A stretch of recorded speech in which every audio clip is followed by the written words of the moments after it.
ہم پوری سیاسی جماعت کو فارغ کر دیں گے، تو یہ جو آمرانہ قسم کی سوچ اور رویہ ہے یہ درست نہیں ہے۔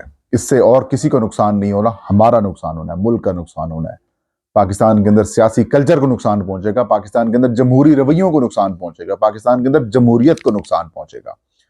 اور اس تمام تر سہولت کاری کے اندر جناب چیف الیکشن کمشنر سکندر سلطان راجہ اور باقی جو 4 ممبران ہیں وہ برابر کے شریک ہیں۔ پورا الیکشن کمیشن سہولت کاری فراہم کر رہا ہے کہ کسی طریقے سے تحریک انصاف کو فارغ کر دیا جائے گراؤنڈ سے۔ پی ٹی آئی کے وکیل انتظار حسین پنجوتا صاحب اور شعیب شاہین صاحب نے آج الیکشن کمیشن آف پاکستان میں درخواست بھی دی ہے اور یہ کہا ہے کہ جو انتقامی کارروائیاں ہمارے ساتھ ہو رہی ہیں اس کو رکوائیں۔ لیکن کمال ہے، 48 گھنٹے گزر چکے ہیں اس سارے پروسیس کو چلتے ہوئے، الیکشن کمیشن آف پاکستان نے ابھی تک ان کے کانوں کے اوپر جوں تک نہیں رینگی، وہ خاموشی سے بیٹھے ہوئے ہیں۔ کل آخری دن ہے، مختلف سیاسی جماعتیں جو فیورٹ سیاسی جماعتیں ہیں، فیورٹ سے مراد یہ کہ اس وقت موجودہ سیٹ اپ ہے اس کی فیورٹ جماعتیں جو ہیں انہوں نے درخواستیں دی ہیں الیکشن کمیشن کو کہ اپنا کاغذات نامزدگی جمع کرانے کا جو وقت ہے وہ بڑھایا جائے۔ 3 روز کا وقت انہوں نے درخواست کی کہ بڑھا دیا جائے۔ اب اس کے اوپر ابھی تک فیصلہ تو نہیں ہوا لیکن فیصلہ ہو جائے گا۔ لیکن سیدھی سی بات ہے بھائی، آپ ہائی کورٹ سے رجوع کر لو، سپریم کورٹ سے رجوع کر لو، الیکشن کمیشن سے رجوع کر لیں، تحریک انصاف کو اب ریلیف نہیں دینے والے یہ لوگ۔ ریلیف دیں گے تو پھر یہ کہیں گے پھر تو کہانی ختم ہو گئی۔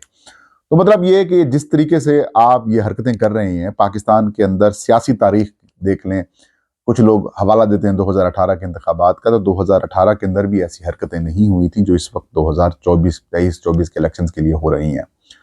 تو شرم آنی چاہیے اس الیکشن کمیشن آف پاکستان کو بھی، شرم آنی چاہیے پنجاب پولیس کو، پنجاب انتظامیہ کو، ہائی کورٹ، سپریم کورٹس کو، ڈی آر اوز کو، بیوروکریسی کو۔ مطلب یہ کہ بیوروکریسی پاکستان کے سب سے پڑھے لکھے جو آفیسرز ہیں وہ وہاں پر جاتے ہیں اور وہ یہ حرکتیں کر رہے ہیں، چیپ قسم کی حرکتیں کر رہے ہیں کہ مطلب ایک سیاسی جماعت کو آپ بالکل فارغ کر رہے ہیں، تو آپ کے الیکشنز کو مانے گا کون؟ مطلب کوئی گھٹیا قسم کی پالیسی بنانے والے ایسے لوگ ہیں جو اس طرح کی حرکتیں کروا رہے ہیں، آپ کی یہ حرکتوں کو مطلب انٹرنیشنلی کون ایکسیپٹ کرے گا؟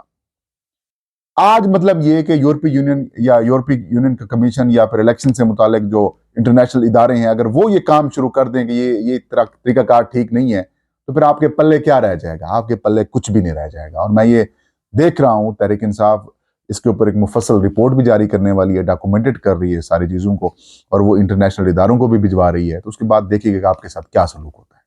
سلوک سے مراد یہ کہ آپ کی ان سارے الیکشن کی صحت کو بھی ختم فارغ ہو جانی ہے، بڑھ جانی ہے آپ کی، شیرت المروت صاحب کے الفاظ کی طرح۔ دوسری خبر ایک اہم اور بڑی ہے، وہ تحریک انصاف کے انٹرا پارٹی انتخابات سے متعلق جڑی ہوئی ہے۔ الیکشن کمیشن آف پاکستان نے پیر اور منگل کو تحریک انصاف کے انٹر پارٹی انتخابات سے متعلق 2 معاملات کے اوپر فیصلے جو ہیں وہ محفوظ کیے تھے، لیکن جو پشاور ہائی کورٹ ہے اس کے اندر الیکشن کمیشن آف پاکستان کے ان اقدامات کو یا پھر وہاں پہ جو کام ہوئے تھے ان کو چیلنج کیا تھا تحریک انصاف نے، اور آج پشاور ہائی کورٹ نے فیصلہ سنا دیا ہے۔ الیکشن کمیشن آف پاکستان کو یہ حکم دیا ہے کہ وہ کل تک فیصلہ سنائے۔ تو اب ذرائع نے الیکشن کمیشن سے یہ تصدیق کی ہے کہ الیکشن کمیشن آف پاکستان کل انٹر پارٹی انتخابات سے متعلق تحریک انصاف کی جو درخواستیں ہیں یا تحریک انصاف کے خلاف جو درخواستیں اور جو معاملات چل رہے ہیں اس کے اوپر فیصلہ سنائے گا۔ زیادہ امید تو نہیں ہے کہ تحریک انصاف کے حق میں فیصلہ آئے، اور کچھ ایسی اطلاعات بھی میرے پاس آئی ہیں کہ فیصلہ، انہوں نے مجھے بتایا ہے کہ سورس نے، کہ فیصلہ وہی ہوگا جو آپ کو بھی پتہ ہے اور ہمیں بھی پتہ ہے۔ اس کا مطلب یہ ہے کہ الیکشن کمیشن تحریک انصاف سے انتخابی نشان بلہ جو ہے وہ واپس لینے والا ہے۔ لیکن الیکشن کمیشن آف پاکستان کی تمام تر جانبداری، تمام تر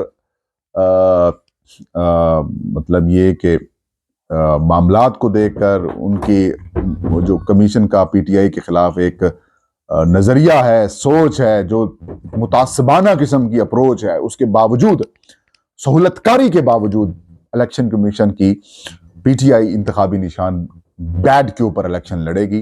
اور کیسے لڑے گی؟ سیدھی سی بات ہے، الیکشن کمیشن یہ کل فیصلہ دیتا ہے تو الیکشن کمیشن کے اس فیصلے کو تحریک انصاف ہائی کورٹس کے اندر چیلنج کر سکتی ہے اور ہائی کورٹ سے ان کو ریلیف مل جائے گا۔ لیکن جو چیلنج کیا گیا تھا معاملہ، اس کے اوپر میں تفصیلی رپورٹ کر چکا ہوں۔ اگر میں یہ کہہ رہا ہوں کہ 1% بھی اگر غیر جانبداری سے الیکشن کمیشن اس سارے پروسیس کو دیکھے گا تو وہ تحریک انصاف کو انتخابی نشان واپس دے دے گا۔ اور ہو سکتا ہے کل تحریک انصاف کو الیکشن کمیشن آف پاکستان یہ حکم دے دے کہ دوبارہ انتخابات کرانے کا ہم آپ کو موقع دیتے ہیں، پھر آپ جمع کریں، پھر لٹکائے رکھے معاملہ.